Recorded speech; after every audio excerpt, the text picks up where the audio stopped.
શ્રી સુખદેવજી મહારાજ રાજા પરીક્ષિતને કહે છે કે રાજન, જેનું મૃત્યુ નજીક આવ્યું હોય એણે ઓમનો જપ કરવો જોઈએ.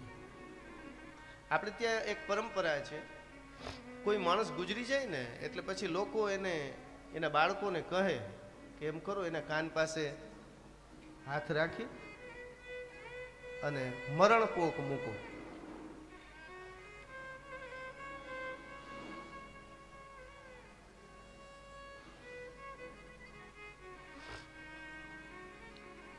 એટલે પછી એનો છોકરો છે હો હો કરે. ખરેખર હો હો નથી કરવાનું, ઓમ બોલવાનું છે.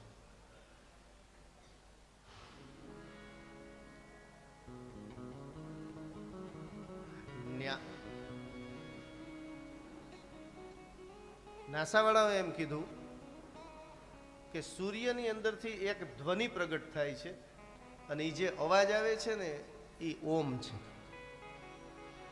તમે વિચાર કરો, ઋષિઓ કેટલા આગળ હશે કે સૂર્યની અંદરથી જે અવાજ નીકળે છે એનું નામ ઓમ છે.